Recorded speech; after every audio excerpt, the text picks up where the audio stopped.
Ce roman, c'est celui du célébrissime Géricault, qui à 26 ans choisit de mettre en scène le naufrage de la Méduse qui a eu lieu en 1816, 2 années auparavant. Et ce faisant, le jeune Géricault va choisir de mettre dans sa composition 3 corps noirs, dont l'un est placé au sommet de la pyramide humaine formée par les naufragés. Et donc, ce personnage noir va incarner l'espoir sur cette composition de peinture. Mais Géricault va aller plus loin.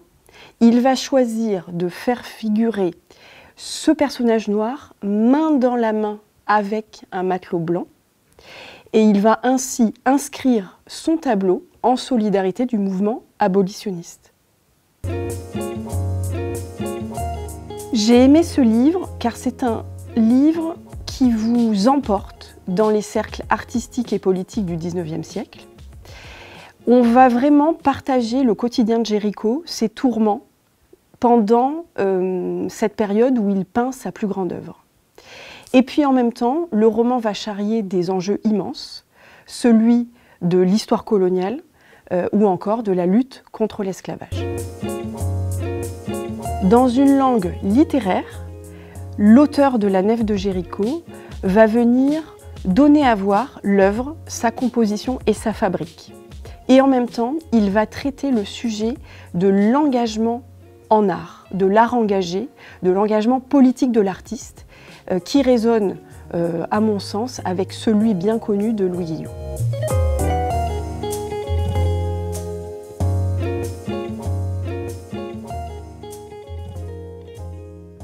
Page 235. Géricault s'était hissé au sommet de l'échafaudage qui lui permettait de peindre des motifs à 4 mètres de hauteur, un coin de ciel plus clair et le haut du mât. Tout était en place, mais il voulait vérifier, retoucher au besoin. Le crépuscule venait tardif en ces belles nuits d'été. L'atelier s'assombrit lentement. Mustapha et Jamar se tenaient au pied de l'échafaudage. Géricault avait tendance à se pencher de côté et à tendre le bras pour atteindre une zone écartée de lui. Le tableau de 7 mètres le débordait. L'immense radeau l'enveloppait peu à peu, dans les ténèbres que perçait encore une lueur rouge. Ce faisceau, réverbéré par un miroir, éclairait la chair du gisant à l'extrême gauche du tableau, juste après le vieillard coiffé de pourpre qui tient le jeune homme dans son giron. Géricault semblait se noyer dans son œuvre.